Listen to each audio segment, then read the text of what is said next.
भारतामध्ये नेहमीच विविधतेत एकता पाहायला मिळते। आपल्या देशात विविध जाती धर्माचे लोक एकत्र राहतात।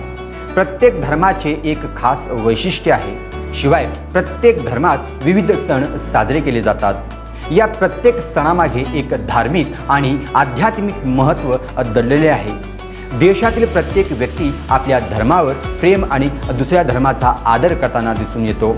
एखाद्या धर्मात तो सण का साजरा केला जातो, त्याचे नेमके काय महत्त्व, असे एक ना अनेक प्रश्न लोकांच्या मनात पडलेले असतात। जाणून घेऊया इस्लाममधील पवित्र सणापैकी एक असलेला मोहरम सणाविषयी।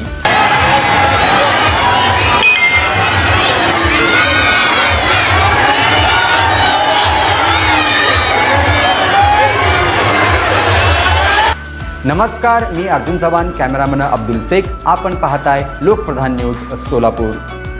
सोलापूर शहरासह भारतात इस्लाममधील पवित्र महिन्यापैकी एक मोहरम महिन्याची सांगता कालच झाली आहे। मोहरम हा इस्लाम कॅलेंडरमधील पवित्र महिना आहे।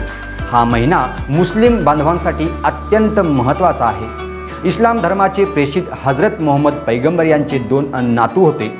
इमाम हसन आणि इमाम हुसेन अशी त्यांची नावे होती। इमाम हसन आणि इमाम हुसेन हे करबला मैदानावर झालेल्या युद्धात शहीद झाले होते।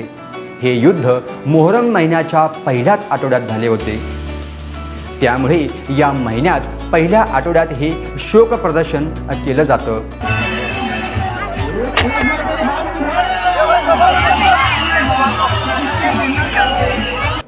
सर्वसामान्य भाषेत लोक त्याला मोहरम सण असे म्हणतात। सोलापूर शहरासह देशभरातील दर्गेमध्ये तब्बल 10 दिवस हा सण चालतो। यामध्ये 9व्या दिवसाला कत्तल रात्र आणि 10व्या दिवसाला दफन असे संबोधले जाते। हजरत मोहम्मद पैगंबर यांच्या लाडक्या कन्या हजरत बीबी फातिमा याची ती मुलं होय। मोहरम महिन्यात करबलाच्या मैदानावर इमाम हुसेन यांनी आपल्या 72 सैनिकांच्या मदतीने युद्ध केलं होतं। सध्या इराकची राजधानी असलेल्या बगदादमध्ये हे करबला नावाचे गाव स्थित होते।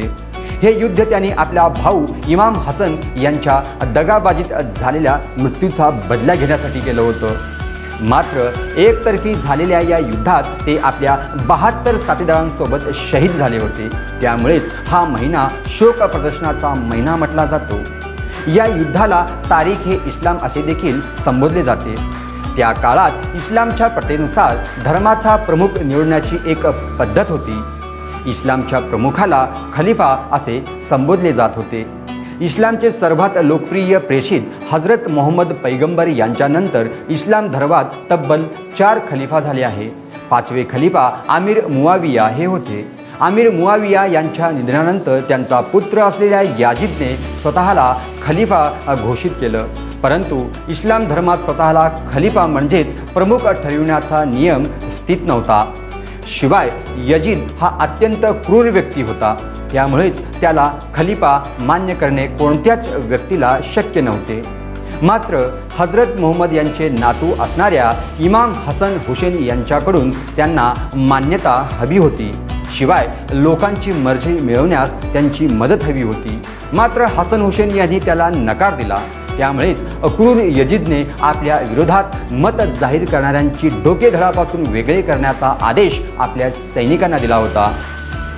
परंतु इमाम हसन यांनी त्यांच्या आदेशाला धुडकावून लावत मक्केकडे प्रवास केला। याने यजीद हा क्रोधित झाला। त्याने हसन यांच्यासह त्यांच्या संपूर्ण कुटुंबाला संपविण्याचा एक कट रचला। शेवटी दगाबाजी करून त्याने हसन यांचा बळी घेतला। या दगाबाजीत झालेल्या आपल्या भावाचा मृत्यूचा बदला घेण्यासाठी हुसेन यांनी आपल्या अवघ्या 72 सैनिकांच्या मदतीने क्रूर यजीदसोबत युद्ध केलं। इमाम हसन यांनी शेवटपर्यंत अगदी धैर्याने त्याला तोंड दिले।